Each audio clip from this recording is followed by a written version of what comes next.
그때 당신은 어디에서 무엇을 하고 있었는지 기억하는가? 대단히 역사적인 사건이나 중요한 일이 일어났을 때 듣게 되는 질문입니다. 긍정적일 때도 있고 부정적일 때도 있습니다. 중요한 역사적 순간, 그 당대에 살면서 사건에 대하여 듣거나 경험했을 때 이것은 아마 우리가 살아있는 동안 결코 잊힐 수 없는 사실이고 역사입니다. 1979년 10월 26일 박정희 대통령 서거, 아직 어릴 때였지만 그 뉴스를 들었을 때 큰 충격을 받았습니다. 잊히지가 않습니다. 5.18 같은 것은 그 옛날 시골에서 제대로 듣지도 알지도 못하고 나중에 대학에 가서 그 실상을 배웠고 알았습니다. 1987년 6.29 선언 때 저야 지방의 이름 없는 대학의 한 학생이었지만 30대, 40대, 50대 서울, 경기 수도권에 살고 있었던 여러분은 그 6.29를 이끌어내기까지의 그 민주화 운동 그 시간에 어디서 무엇을 하고 있었습니까? 2002년 한일 월드컵 때 한국이 4강에 올라갈 때까지 여러분은 어디서 무엇을 하고 있었습니까? 1989년 11월 9일 베를린 장벽이 무너졌을 때, 1994년 9.11 테러로 뉴욕 쌍둥이 빌딩이 무너져 내릴 때 그때 당신은 어디서 무엇을 하고 있었는지 기억하십니까? 2차 세계대전 때 나치 정권에 충성하며 수많은 유대인을 학살하는 데 가담했던 2차 대전의 전범들, 50년, 60년, 70년 가까이 지금도 추격하고 있습니다. 추적하면서 끝까지 잡으려고 합니다. 그리고 잡아서 물었습니다. 그때 당신은 어디에서 무엇을 하고 있었는지 기억하십니까? 2014년 4월 16일 진도 앞바다 세월호가 침몰하여 304명의 생명이 바닷속에 죽어갈 때 당신은 어디서 무엇을 하고 있었습니까? 대답하지 못했던 대통령은 그 자리에서 내려와야 했습니다. 여러분, 훗날 누군가가 우리에게 물을 것입니다. 2020년 코로나가 전 세계를 뒤덮고 있을 때 당신은 어디에서 무엇을 하고 있었는지 기억하십니까? 그때 어떤 대답을 하실까요? 그때 무슨 생각이 스쳐 지나가실까요? 마스크를 하니 안 하니? 누가 잘못했니 아니니? 정작 나는 얼마나 방역수칙을 잘 지켰으며 코로나를 종식시키기 위해 나는 어떤 수고와 애씀이 있었는지, 바로 지금 우리는 10년, 20년 후의 대답을 바로 지금 이곳에서 하고 있다는 사실, 내가 지금 10년, 20년 누가 2020년에 당신은 무엇을 했느냐고 물을 때 그 대답을 지금 살고 있다는 사실을 알고 있습니까? 지금 내 삶, 지금 내 생각, 지금 내 철학, 바로 10년, 20년 후에 누군가가 2020년에 너는 무엇을 했느냐고 물을 때 대답이 될 것입니다. 그리스도교 신앙 안에서 물을 때 당신은 신앙인으로 그때 무엇을 했습니까? 지금 우리는 그 대답을 하고 있는 거죠. 지금 우리는 그 대답을 살고 있는 거죠. 지금 내 모습은 10년, 20년 후에 나의 대답입니다. 코로나 이후에 이제 코로나와 함께 사는 시대, 우리는 어떤 대답을 내놓으려고 지금 무엇을 하고 있습니까? 어떤 삶을 살고 있습니까? 얼마나 진실하며 얼마나 정직하며 얼마나 하나님 앞에서 또 이웃과 사회 앞에, 역사 앞에 우리는 어떤 시간을 보내고 있습니까? 이것이 우리 자신에게 던지는 질문입니다.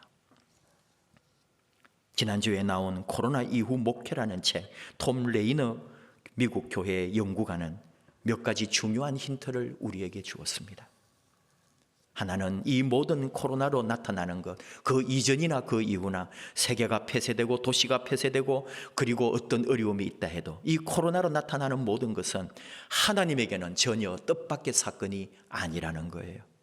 하나님은 이미 이러한 것들을 무수히 아셨고 겪으셨고 이기셨고 그리고 오늘도 보고 계신다는 거죠. 그러므로 하나님은 이미 계획을 세우셨고 그분의 교회를 새롭게 되기를 기다리고 계신다는 거예요. 두 번째는 이 변화의 시기에 너무나 훌륭하게 적응하고 있는 교회들이 사실은 많다는 겁니다.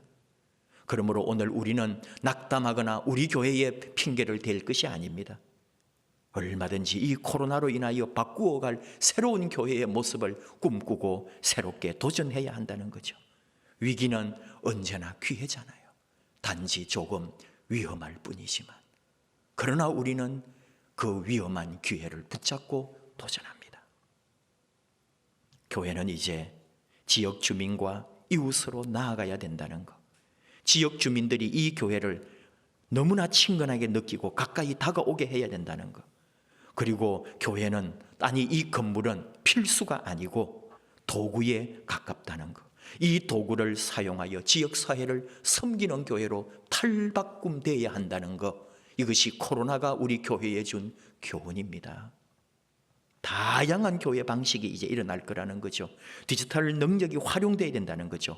가난한 성도들, 출석 잘하지 아니하고 교회에 대하여 삐딱하게 여기고 있는 성도들에 대한 지대한 관심이 필요하다는 것, 그리고 이 온라인 예배가 다양화되고 활성화될 것이라는 것, 그리고 신학교 교육이 달라져야 된다는 것, 그리고 더 중요한 것은 백지 상태에서 다시 시작하라는 거예요. 과거를 다 이제는 얘기하지 말라는 거죠. 우리 젊은이들이 말하는 것처럼 나 때는 아니라는 거. 이제 우리가 목회할 때는, 목사가 하는 말이죠, 내가 신학교 때, 내가 전도사 때, 내가 부목사 때는, 그런 말이 이제 아무 소용이 없습니다. 심지어 내가 담임 목회할 때라는 말조차도 이제는 필요 없어졌어요. 지금부터 백지에서 다시 새로운 교회를, 새로운 하나님의 역사를 바라보고 가야 하는, 그러므로 너무나 중대하고 너무나 벅차고 새로운 하나님의 약속이 열려 있다는 거죠. 우리에게는 도전이고 비전이고 새로운 소망입니다. 교회만이 아니라 우리 모든 전 세대에 걸쳐서 이제 코로나와 함께, 코로나 이후에 새로운 세상을 만들어 가야 한다, 그런 얘기입니다. 하나님은 이미 다 아십니다. 하나님은 앞으로도 이런 일이 있으면 또 하나님 뜻대로 만들어 가실 겁니다. 하나님은 계획이 다 있으셨어요. 그래서 예수님을 보내주셨습니다. 우리 예수님이 오셨습니다. 왜요? 우리를 치료하시려고, 이 세상을 치료하려고, 우리의 몸과 영혼을 치료하시려고 주님이 오셨습니다. 오늘 주신 말씀, 예수님 초기 사역입니다. 세례 받으신 후에 쭉 이어져 오면서 우리 이 누가복음 3장, 4장, 5장, 6장에 걸쳐서 계속 나오는 말씀이 뭐예요? 예수님이 치료하신다는 거예요. 예수님께서 더러운 귀신 들린 사람을, 온갖 병자들을 고치시고, 나병 들린 사람을 깨끗하게 하시고, 중풍병자를 고치시고, 예수님이 안식일에 손 마른 사람을 고치셨다. 그리고 오늘 주신 말씀, 예수님이 오셨을 때 수많은 무리들이 예수의 말씀도 듣고 병 고침을 받으려고 예수님을 찾아왔다는 거예요. 온 사방에서, 그리고 이방 지역에서조차도 많은 백성들이 예수님으로부터 치료받으려고 다가왔다는 거죠. 거기에다가 18절, 더러운 귀신에게 고난받는 자들도 고침을 받았다고요. 거기에다가 19절, 온 무리가 예수님을 만지려고 했다는 거예요. 사실 우리가 예수님 만진다는 말을 편안하게 사용하지만은 어찌 감히 예수님을 만져요? 하나님 얼굴도 봐서는 안 되는 존재가 예수님을 감히 만지다니요. 그러나 예수님을 만질 때 역사는 나타났습니다. 그분을 만져야 되는 거예요. 꼭 세상적으로 우리가 눈에 보이는 만짐을 말하는 게 아니죠. 오늘 우리는 육신의 예수님을 못 보는데 어떻게 만져요? 그분을 깊이 경험하는 거죠. 그분을 깊이 느끼는 거죠. 그의 말씀을 내 안에 사무치도록 사모하면서 그 말씀과 더불어 씨름하며 사는 거죠. 이것이 예수님을 만지는 영적 행위입니다. 그러므로 우리는 나음을 입는 거죠. 예수님을 만지는 거예요. 혈루병 앓다가 고침받은 그 여인, 바로 예수님의 옷자락을 만짐으로 그의 혈루가 끊어지는 것을 느끼고 자신의 병이 나았음을 깨달았지 않습니까? 주님의 옷자락만 만져도 내가 고침받을 것이라고. 바로 우리의 믿음이 다시 주님으로 인하여 새롭게 되고 변화되고 치유되어야 할 이때 주님이 지금 오십니다. 우리 주님 우리 병을 고치기 위하여 오셨습니다. 방금 얘기했지만 육신만이 아니라 영혼까지도 치유하시려고 주님이 오셨습니다. 더러운 귀신을 쫓아내셨습니다. 여러분, 정말 우리 이제 이 교회를 어떻게 해야 합니까? 우리 교회 안에 있는 이 모든 것 새롭게 나아가도록 우리 교회에 이제 다시 우리의 새로운 신앙으로 다시 나아갈 때 제일 먼저 우리는 치료받고 와야 합니다. 주님으로 인하여 치유받아야 합니다. 상한 마음이, 우리의 병든 몸이 예수님으로 말미암아 치유받아야 하는 거죠. 어떤 질병이라도, 어떤 아픔이라도, 어떤 상처라도 예수님을 만질 때, 예수님과 함께 할 때 예수 그리스도의 이름으로 치유받고, 그리고 예수님 안에서 우리는 새롭게 되는 것입니다. 그를 만질 때에 여러분, 예수님을 만진 자만이 새롭게 되는 거예요. 예수님을 배반하기도 합니다. 예수님을 모른다 하기도 했습니다. 베드로 그렇게 예수님과 함께 동거동락했지만 마지막 위기 상황에서 그는 예수님을 모른다 하며 도망갔습니다. 그의 마음에 생긴 상처, 예수님에 대한 그 아픔 어떻게 하나요? 주님이 다시 오셔서 만나 주실 때, 주님이 오셔서 다시 그를 어루만져 주실 때 그는 치유받고 주님의 제자의 사명, 사도의 사명, 그리고 마지막 순교하는 그 자리에까지 주님을 위하여 자신을 온전히 바쳤습니다. 이것이 바로 우리 주님을 만날 때, 주님으로부터 치유받게 될 때 경험하는 놀라운 일이죠.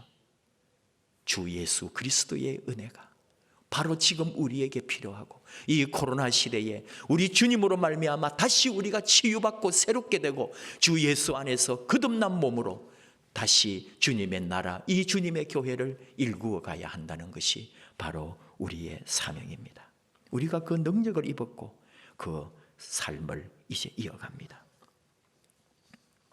유튜브에 잠깐 탁 보다가 지나갈 때에 그 필리핀에서 유튜브 하시는 분인데 차가 고장이 나가지고 뭐 이렇게 카센터 같은 데 가서 차를 고치고 이제 떠나면서 이제 계속 방송을 하는 거예요, 실시간으로. 그러면서 이분이 뭐라 그랬냐면은 이제 차 다 치료받고 갑니다. 차를 치료받았다 그러니까 그렇네요. 차 수리하고 갑니다. 이러면서 이제 간 거예요. 근데 제 마음에 탁 와닿더라니까요. 수리가 치료고 치료가 수리되는 거구나. 그 차 수리, 차가 치료받았다 그럴 때 이게 바로 우리 여러분 몸과 마음이 수리가 되는 거예요. 우리가 새롭게 된다는 개념을 어떻게 알아요? 잘 모르죠. 뭐 새롭게 된 데를 얼마나 새롭게 되겠습니까? 그러나 그 수리라는 말을 들을 때, 그래, 우리 하나님께서는 우리를 수리해서 다시 멋지게 쓰시는 거예요. 예수님은 우리에게 오셔서 우리의 이 상한 몸을, 우리의 상한 세포를, 우리의 상한 영혼을 다시 수리해서 새 것처럼 만들어주시고 우리를 새롭게 해주신다는 것, 이것이 바로 믿음이고 신앙이고 삶이구나. 다시 한번 그런 유튜브를 보면서도 잠깐 생각을 했습니다. 바로 여러분, 이렇게 우리 힘들고 아프고 또 이렇게 괴로운 우리들을 치유하려고 주님이 오셨습니다. 이 세상을 치료하려고 주님이 오셨습니다. 이 썩어가고 있는 지구의 환경을 치료하려고 예수님이 오셨습니다. 이 땅 고치시려고, 이 우주 만물을 새롭게 하시려고 주님이 오십니다. 교회는 바로 그런 사명을 감당하는, 주님이 사명 맡겨주신 바로 우리가 그런 주님의 일꾼들 아닙니까? 그 일하라고 세상을 치료하고 예수님으로부터 먼저 치료받은 우리가 이제 세상을 치료하라고 나아가는 전초기지가 바로 교회 아닙니까? 근데 이 코로나 시대에 교회마저도 병들고 아파서 쩔쩔매고 도리어 비난받고 사람들로부터 손가락질 받는다면 우리 교회 사명을 망각하는 거죠. 예수 안에, 예수님 만짐으로, 예수님 만남으로, 예수님 안에서 우리 다시 새롭게 되고 치유받고 우리가 병 고침을 받기를 축복합니다. 깨끗게 되기를 축복합니다. 그리하여 새로운 교회, 새로운 신앙, 새로운 하나님의 나라를 꿈꾸고 이 세상을 향하여 주의 교회가 초대교회 시절처럼 다시 뻗어나갈 수 있는 너무나 소중한 기회가 바로 코로나 시대입니다. 하나님이 그 기회를 우리에게 주셨는데 우리가 그걸 깨닫지 못한다면, 그리고 잘못 살아버린다면 우리는 주님의 사명을 망각하게 되는 거죠. 한 달란트 받은 종이 되어서 땅 속에 묻어둔 것보다도 못한 일이 일어날 수가 있는 거예요. 다시 우리 자신을 돌아봅니다. 오늘 주님께서 주신 이 귀한 말씀, 지난 구역 공가가 이 말씀하고 이어지는 거죠. 우리 예수님의 평지 설교라고 그랬어요. 그래서 4가지 복과 4가지 화가 뒤에 선포되는데, 그 앞에 예수님이 내려오셔가지고 평지에서 사람들에게 가르치실 때 수많은 사람들이 제일 먼저 원했던 것은 병고침이었다. 여러분, 이것은 꼭 육신의 병만 가리키는 건 아니라고요. 우리 말로 다 할 수 없는 숨은 내 안에 부정함과 또는 부족함, 허물과 죄를 다 포함하는 거죠. 예수님을 만남으로 육신의 병과 귀신 들린 것뿐만 아니라 내 안에 있는 모든 죄까지도 깨끗하게 용서받고 치유받는 역사가 일어나는 거죠. 그리하여 주님으로 말미암아 세상이 변화되는 거죠. 19절 말씀 다시 봅니다. 온 무리가 예수를 만지려고 힘쓰니. 여러분, 사기에 수고도 있어야 돼요. 주님을 만나려고, 이게 사람이 너무 많으니까, 이리 밀리고 저리 밀리니까 내 힘을 다해서 주님께로 가까이 다가가려고 하는, 뭘까요? 오늘 우리 시대에 참 교회 다니기 힘듭니다. 신앙생활하기 힘듭니다. 세상에 수많은 것들이 우리를 짓누르고 끌고 가고 우리를 밀고 예수께로 가는 길을 막아선다니까요. 우리의 결단과 헌신과 희생 없이 주님 따르지 못합니다. 바로 우리가 주님을 만나려고, 그분을 만지려고 애써야 된다는 거예요. 힘을 써야 된다는 거죠. 깨내야 되는 거죠. 끊어야 될 걸 끊어야 되는 거죠. 왜요? 주의 능력이, 바로 하나님의 능력이 예수께로부터 나오기 때문에, 그리고 내가 치유받기 때문에 우리 다시 주님에게로 가까이 나아가기 원합니다. 주님 만지기를 원합니다. 주의 말씀 안에 다시 일어나기 원합니다. 이 코로나 시대는 바로 우리에게 주신 하나님의 기회요, 주님의 치유의 역사가 일어날 것이고, 그 역사로 말미암아 주의 능력이 온 세상 가운데 뻗어가게 될 것이고, 우리는 이제 그 예수님의 능력 안에 치유받은 하나님의 종들로 새롭게 쓰임받게 될 것입니다. 우리 기대합시다. 소망합시다. 우리 예수님 오십니다. 그분이 오셔서 우리를 만져주시고 우리가 그분을 만지려고 나아갈 때 우리는 치유받고 새로운 하나님의 나라, 하나님이 계획을 다 세워놓으시고 하나님이 새로운 역사를 다 열어놓으시려고 예비해 놓은 이 코로나 시대, 바로 우리를 위하여 주님이 주신 기회입니다. 여러분, 정말입니다. 코로나는 우리 교회가 다시 새롭게 되고 온 세계가 하나님 예수 그리스도의 신앙으로 돌아갈 기회를 주신 하나님이 주신 은혜의 시간인 것을 우리 주님 안에서 치료받고, 그리고 치료자, 치유자 예수님과 함께 우리 삶의 새로운 능력과 변화, 하나님이 예비해 두신 멋진 세상을 일구어내는 우리 아름다운 하나님의 종들, 저와 여러분 되기를 축복합니다. 찬양하십시다.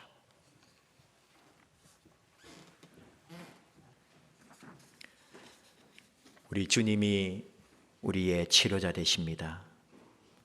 언제나 우리가 주님 안에 나아갈 때, 또 주님을 만나기를 원할 때, 그분과 함께 걸어갈 때 함께 하십니다. 예수님 옷가에라도 손을 댈 때에 치유받은 것처럼 우리 주님 그분과 함께 걸어가십시다. 예수님은 나의 치료자이십니다.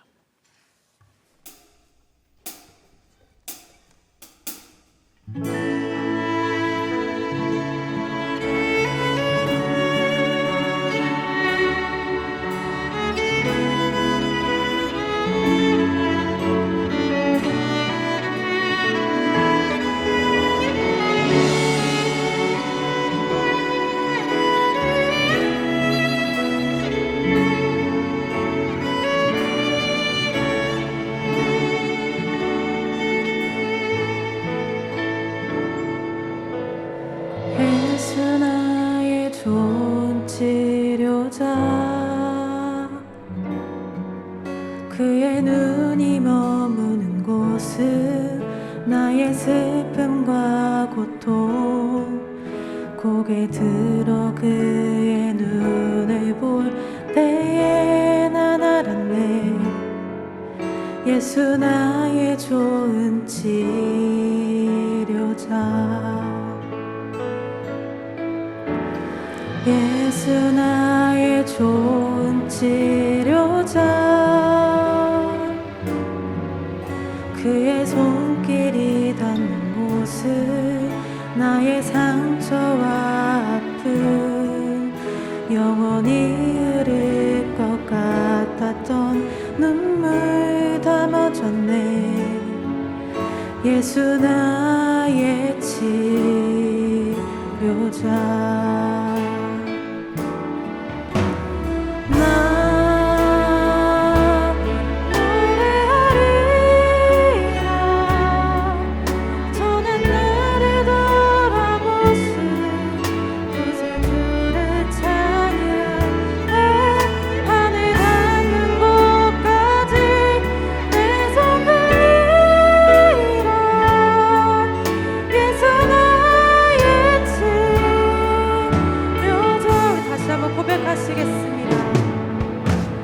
예수 나의 좋은 치료자, 그의 눈이 머무는 곳은 나의 슬픔과 고통, 고개 들어 그의 눈을 볼 때에 난 알았네. 예수 나의 좋은 치료자, 예수 나의 좋은 치료자, 예수 나의 좋은 치료자, 그의 손길이 닿는 곳은 나의 상처와 아픔, 영원히 흐를 것 같았던 눈물 다 젖었네. 예수 나의 치료자.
우리 함께 기도합시다. 예수님 나의 치료자 되십니다. 이 코로나의 시간, 코로나로 인한 두려움, 이 모든 것 우리 주님이 치료하실 줄을 믿습니다. 온 세상을 치료하시는 우리 예수님을 믿습니다. 이 시간 우리 기도합시다. 우리 마음, 우리 육신, 우리 연약함, 우리 모든 죄악, 우리 주 예수님 그 은혜로 우리 예수님 오셔서 치료해 주시기를, 주님이 오셔서 온 세상을 다시 주님의 은혜 아래 새롭게 해주시기를, 우리 가정, 우리 일터, 앞으로 우리 살아가야 될 모든 미래까지도 우리 하나님 역사해 주시고 책임져 주시고 인도하여 주시옵소서. 치료자 되는 예수님으로 말미암아 우리 모든 것이 새롭게 되게 하여 주옵소서. 우리의 새로운 삶의 결단과 변화를 위해서 우리 주여 부르며 같이 기도하겠습니다. 주여.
하나님 아버지, 이렇게 우리를 하나님 은혜 아래 품어주시고 우리 예수님으로 말미암아 우리를 치료하며 세상을 치료하여 주시는 그 은혜를 감사합니다. 이 세상 모든 만물과 이 땅을 고쳐주시는 우리 주님 이 땅에 보내주심을 감사합니다. 주님으로 인하여 우리의 모든 병이 치료받기 원합니다. 아니, 우리 주님 오셔서 이미 우리를 다 치유하신 줄 압니다. 우리 몸과 마음, 영을, 우리의 모든 죄까지도 우리 주 예수 그리스도의 십자가의 그 은혜, 우리 예수 그리스도의 그 이름으로 말미암아 우리가 깨끗게 됨을 믿습니다. 다시 오시는 우리 예수님 바라보면서 우리 하나님의 뜻과 우리 하나님의 사명 앞에 저희들 온전히 다시 연합하고 하나 되고 열심으로 주님 앞에 쓰임받는 종들로 세워주시옵소서. 사명 가지게 하옵소서. 코로나와 함께 코로나 이후에 더 하나님의 위대한 사명을 감당하는 교회 되도록 우리 하나님 바로 우리를 이 역사 속에 사용하여 주시옵소서. 오늘도 세상 가운데서 이 코로나와 함께 사투를 벌이는 수많은 사람들을 하나님 기억해 주시고 또 이 민족을 불쌍히 여겨 주시고 우리 성도님들 삶의 자리 곳곳마다 하나님의 돌보심과 주님의 치유가 함께하여 주시옵소서. 예수님 이름으로 기도하옵나이다. 아멘.